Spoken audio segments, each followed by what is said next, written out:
All right, this is the last one that fell underneath the finish line.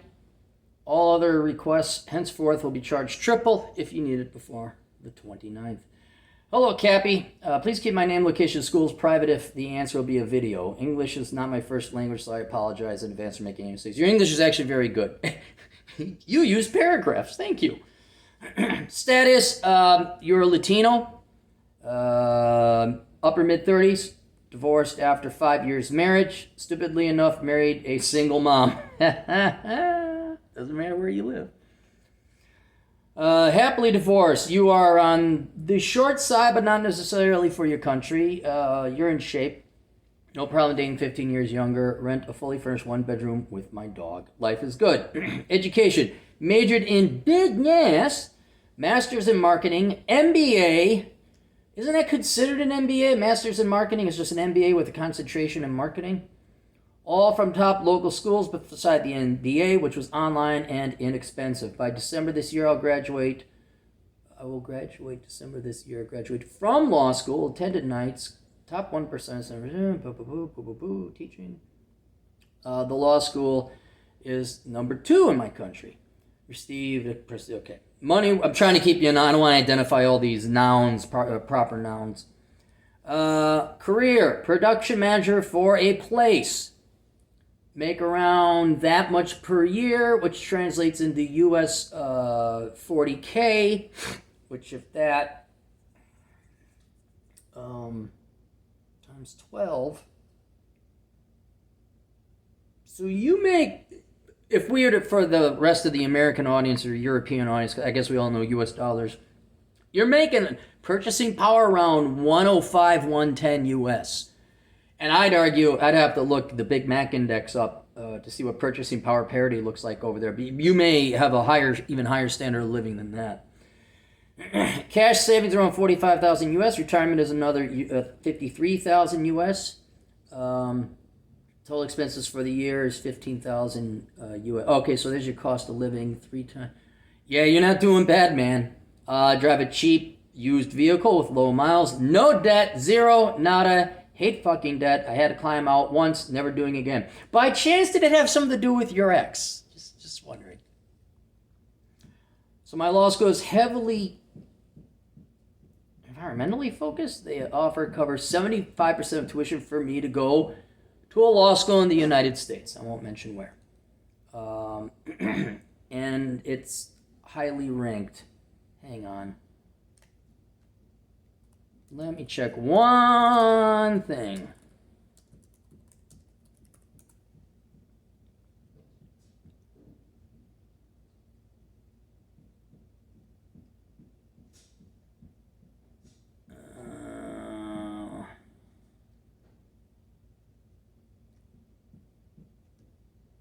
Okay.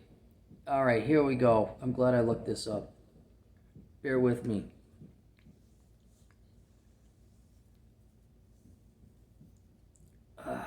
Let's do this. You and I are going to have a chat afterwards. The law school you want to go to is a Tier 4 law school. Here we go. Let me look up the Wikipedia entry, which I'm not going to mention. Boo-boo-boo-boo-boo. Oh, yeah. There's the ugly 1970s architecture. Oh, okay. It's the environmental law program.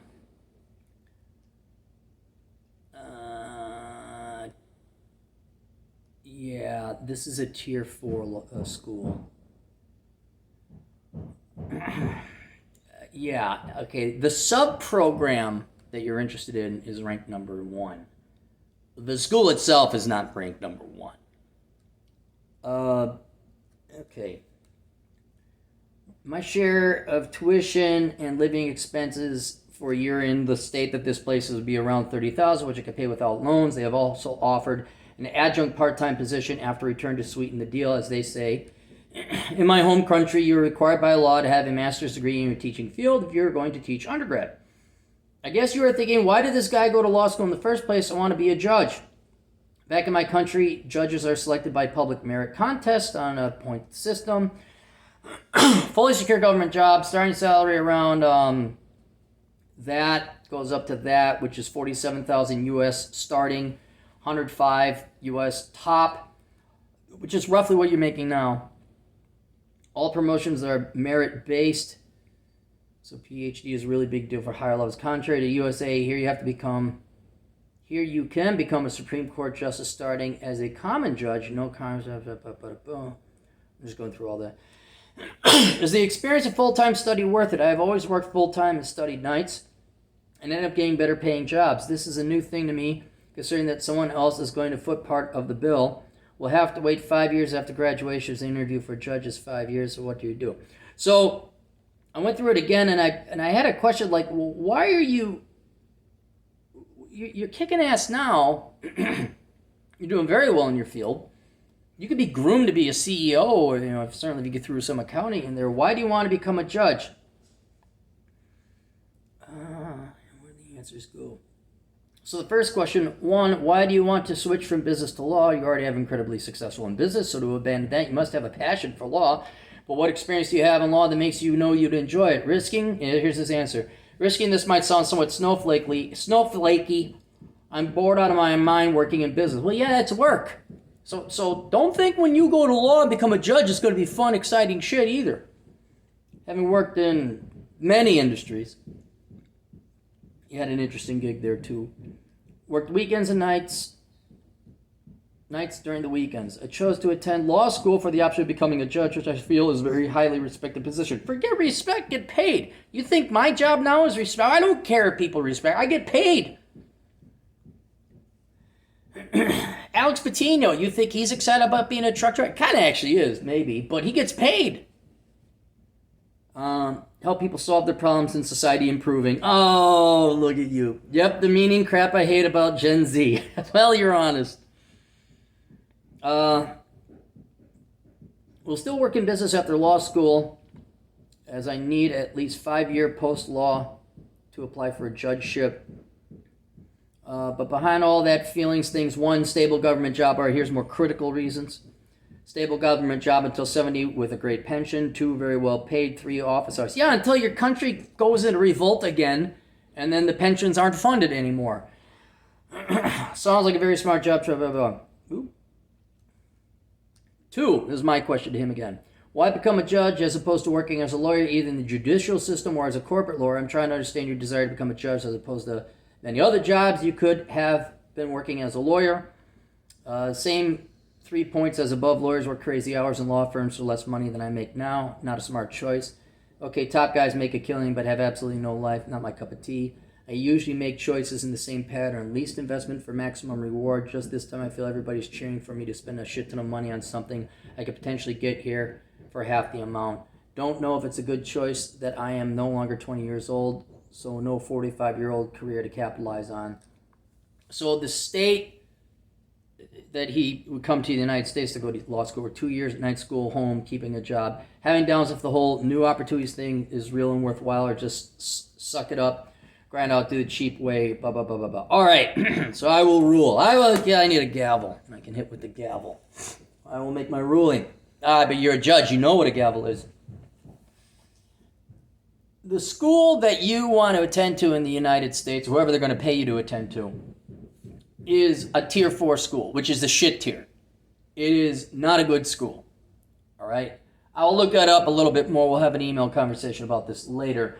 But I would not go to that school. And I don't care what its program is, because that degree, that focus is bullshit.